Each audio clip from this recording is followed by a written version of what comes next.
My name is Anna Jackson. From the moment I can remember, architecture wasn't just something my family did. It was who we were.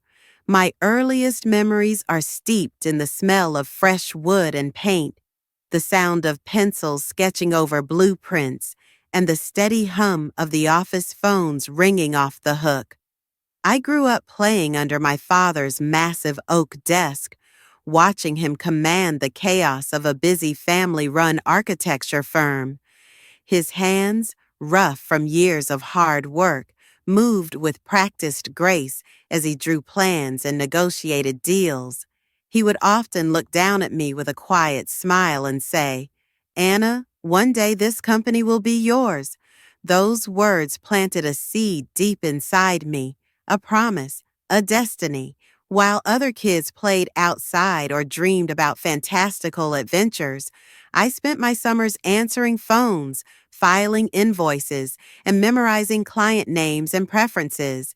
This company was my playground, my classroom, my future. School came easily. I had to be perfect. I wasn't just learning math or design. I was building a foundation for something much bigger. I graduated at the top of my class, armed with degrees in architecture and business management, ready to take the reins. Returning to the company, I felt ready to shape its future. I modernized our systems, strengthened client relationships, and poured every ounce of my energy into making it thrive. But beneath the surface, a storm was quietly brewing, one that would change everything. The tension was subtle at first. Small things, a missed call, a sidelong glance, hushed conversations that stopped when I entered the room. Then came the rumors. My parents were considering a shift in leadership. I brushed it off. After all, my brother Alex was busy traveling and pursuing his passions, not interested in the grind of running a business. Then came the meeting. The words hit me like a blow. Alex was being made CEO. The company my father built, the legacy I was promised, was being handed to the brother who had shown little interest in its operations. Shock gave way to disbelief, and disbelief to bitter betrayal. I confronted my parents, demanded answers, but was met with vague explanations about new directions and fresh perspectives. My office felt like a cage. The clients I nurtured looked to Alex, the team whispered, and I was left on the sidelines. One night, exhausted and heartbroken, I packed a bag and left the office for what I feared might be the last time. But as I walked away, something inside me refused to die. The ember of determination. This was not the end. It was just the beginning of a fight I was ready to wage.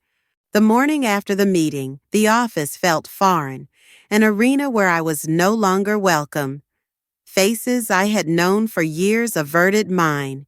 Emails went unanswered, and whispered conversations ceased the moment I entered. The company I had built with my sweat and sacrifice was slipping away, and I was powerless to stop it.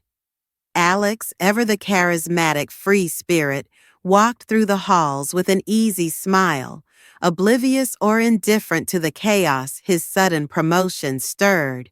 While I had sacrificed weekends, friendships, and personal happiness for this company, he seemed to float above it all, barely grasping the weight he now carried. I tried to reason with my parents. Why him? Why not me? I asked one late evening when the office was silent except for the hum of the air conditioner. My father's eyes clouded with conflict, but he held firm. "We need a new direction, Anna. Alex brings something you don't. Fresh ideas, creativity." Creativity? I laughed bitterly. I've spent 10 years running this company. I doubled our revenue, modernized our processes, built client loyalty. And you think travel and art degrees trump that? They didn't answer. Days blurred into nights as I poured myself into work. hoping to prove my value. But meetings were called without me, decisions made in whispered tones behind closed doors. It was clear I was being edged out. The breaking point came when a major client canceled their contract. The news hit like a physical blow. I had been their primary contact for years, but with Alex's inexperience showing, they'd lost faith. That night, I sat alone in the dark office, the city lights flickering outside like distant stars. I felt the crushing weight of failure, not because I hadn't done my job, but because the people I trusted had turned their backs. Yet, in the depths of that despair, a spark ignited. I refused to let my story end like this. I began planning my comeback, not just to reclaim what was lost, but to build something new, something mine. Starting over wasn't just difficult, it was terrifying. I moved into a tiny rundown office that smelled faintly of mildew and stale coffee. No fancy furniture, no corner window with a view, just a battered desk, a flickering fluorescent light, and my determination. I was suddenly wearing every hat: architect, marketer, receptionist, bookkeeper, and sometimes janitor. My phone never stopped ringing. Emails stacked up, and every project felt like climbing a mountain with bare hands. There were nights when exhaustion threatened to swallow me whole. I'd sit at my desk, rubbing tired eyes, wondering if the fight was worth it. The temptation to give up was a constant shadow. But then I thought about the years I'd poured into this business, about the promises made under that oak desk, and the dreams that refused to die. I hustled harder than ever. I reached out to old contacts, tapped into every connection I had, and started small: residential projects, renovations, local businesses. The contracts were smaller, the pay less, but they were mine. Word began to spread about the woman who refused to quit. Slowly but surely, clients started coming back, one by one. Every handshake, every signed contract was a victory. One project stood out: the House of Light, a modern, sustainable home designed to blend seamlessly with nature. It was my chance to prove not just to the world, but to myself, that I was more than the shadow of my family name. I poured my heart and soul into that design, working late nights, perfecting every detail, coordinating with builders and clients alike. When the project was completed and the praise started rolling in, I felt something I hadn't in months: hope. I wasn't just surviving anymore. I was building a future. The architecture world was a ruthless place, full of giants with deep pockets and long-established reputations. But I had something they didn't: relentless passion and an unbreakable spirit. The House of Light project had opened doors I thought were closed forever. Clients who once doubted me began reaching out again, eager for my touch. Yet, with success came new pressures: larger projects, demanding deadlines, and a team that needed strong leadership. I learned quickly that leadership was more than just making decisions. It was about inspiring trust, managing conflicts, and balancing creativity with pragmatism. I assembled a team of talented architects, project managers, and designers who shared my vision of innovation and sustainability. But even as the company began to flourish, the past was never far behind. Family calls grew more frequent, their tone hesitant, sometimes filled with regret. Invitations to family dinners came with awkward silences and careful conversations. I wanted to believe in healing, in rebuilding what was broken, but the wounds ran deep. One evening, as I locked up the office late, my phone buzzed with a message from my mother. "Can we talk?" We miss you. I hesitated before typing back. Maybe it's time. That night, I sat staring at the ceiling, thinking about the battle I'd fought, not just for the company, but for my own identity and worth. I realized that this fight was bigger than business. It was about reclaiming respect, dignity, and family. The road ahead was uncertain, but for the first time in a long time, I was ready to face it. The old family home still smelled of familiar comforts: lemon-scented soap from my mother's kitchen, the faint trace of my father's tobacco pipe, the faded scent of worn, leather-bound books lining the study shelves.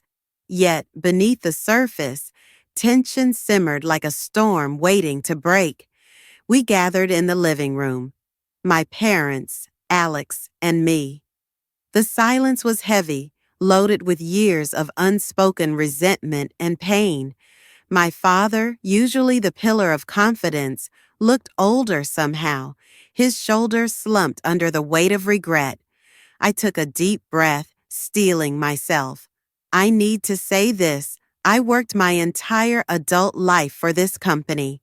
I built relationships, modernized systems, brought in clients, and in a heartbeat, it was given away without even telling me. Alex shifted uncomfortably, eyes cast down.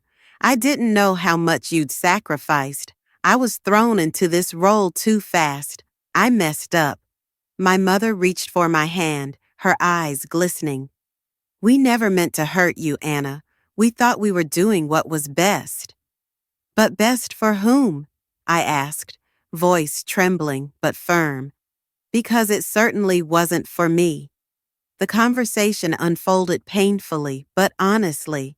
My parents admitted their mistakes, the pressure they felt to keep the company afloat, and their hopes pinned on Alex's fresh ideas. For the first time, I saw their vulnerability beneath the facade of control, but apologies couldn't erase years of betrayal. Still, it was a beginning, a fragile truce, a chance to rebuild. The days that followed our confrontation were filled with awkward silences and cautious attempts at conversation. The wounds ran deep, and trust wasn't something that could be rebuilt overnight. But with each passing day, I felt the tension in the air begin to loosen, replaced by tentative understanding. I set clear boundaries, not walls, but fences that protected my heart while allowing room for healing.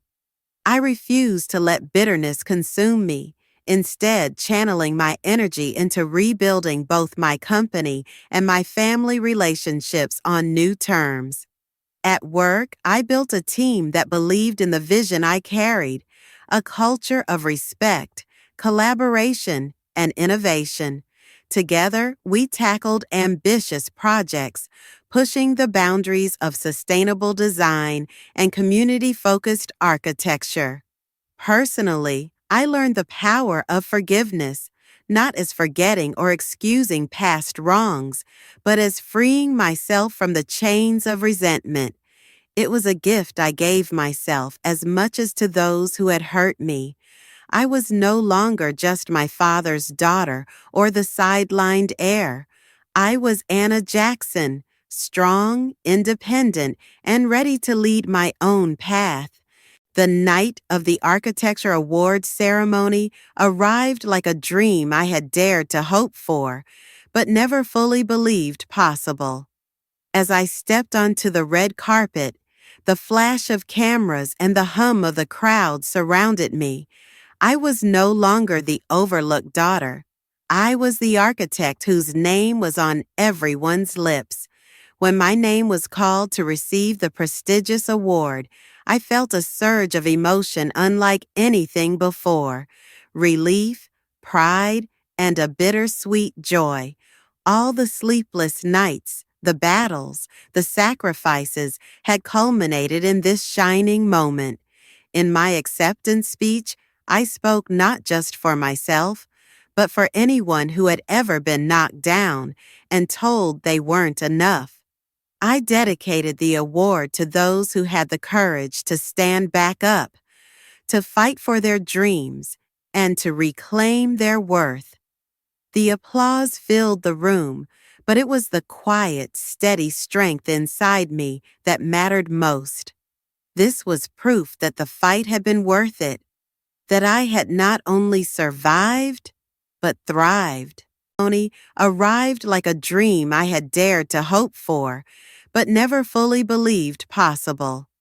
As I stepped onto the red carpet, the flash of cameras and the hum of the crowd surrounded me. I was no longer the overlooked daughter. I was the architect whose name was on everyone's lips. When my name was called to receive the prestigious award, I felt a surge of emotion unlike anything before. Relief, pride, and a bittersweet joy. All the sleepless nights, the battles, the sacrifices had culminated in this shining moment. In my acceptance speech, I spoke not just for myself, but for anyone who had ever been knocked down and told they weren't enough. I dedicated the award to those who had the courage to stand back up, to fight for their dreams, and to reclaim their worth. The applause filled the room, but it was the quiet, steady strength inside me that mattered most. This was proof that the fight had been worth it, that I had not only survived, but thrived. Alex's story was the dark shadow cast across our family's legacy. When he was handed the reins, many hoped his fresh perspective would breathe new life into the company. But the reality was far bleaker. Unprepared and overwhelmed, Alex stumbled through leadership. His carefree attitude, which once seemed charming, now appeared reckless and detached. Projects faltered, deadlines slipped, and clients grew wary. The company that had survived decades of challenges suddenly teetered on the brink of collapse. Behind the scenes, Alex was battling his own demons. The weight of expectations crushed him. The carefree youth who once roamed the world with a backpack was now a man haunted by failure and regret. Late nights turned into long, lonely mornings. The bright lights of parties and travel gave way to silent rooms and endless self-recrimination. When the company's future was finally secured by my efforts, Alex withdrew, a broken figure marked by the consequences of his choices. His fall was a painful reminder that privilege and opportunity mean nothing without dedication and responsibility. It also reinforced my resolve to never let myself be sidelined again, and to build a legacy not just of success, but of strength and resilience. Looking back, I see a path carved with struggle, heartbreak, and relentless determination. From the girl who once played beneath my father's desk to the woman who now stands tall as a leader in her own right, the journey has been anything but easy. The betrayal cut deep, and the wounds lingered longer than I expected. But through it all, I discovered a truth far more valuable than any business contract or title: the strength to reclaim my own worth. The company I rebuilt thrives today, not because of inherited privilege, but because of passion, perseverance, and a vision rooted in integrity. My relationships with my family remain complex, but healthier. I've learned that forgiveness is not about forgetting the past, but about freeing myself to live fully in the present. Each day brings new challenges, new opportunities to grow, and new stories to write. I walk forward with confidence, knowing that my worth is not tied to anyone's approval, but my own. This isn't the end of my story. It's the beginning of a new chapter, one where I am the author, the architect of my own destiny. To anyone out there fighting to be seen, to be heard, to be valued, I see you. Your battle is real, your strength undeniable. Keep fighting. Your story is far from over. Epilogue: The architect of my own destiny. As I sit in my office, sunlight streaming through the large windows, I reflect on the journey that brought me here. The battles fought, the bridges burned, and the bridges rebuilt. The scars of the past remain, reminders of pain and betrayal, but they no longer hold me captive. Instead, they fuel my resolve to lead with empathy, strength, and vision. My family and I continue to navigate our complicated relationship, learning and growing along the way. There's no perfect ending, only progress and hope. I've come to understand that true legacy isn't about ownership or titles. It's about the courage to stand firm in who you are, even when the world tries to write your story for you. Today, I am not just an architect of buildings, I am the architect of my own life. And this story is just the beginning.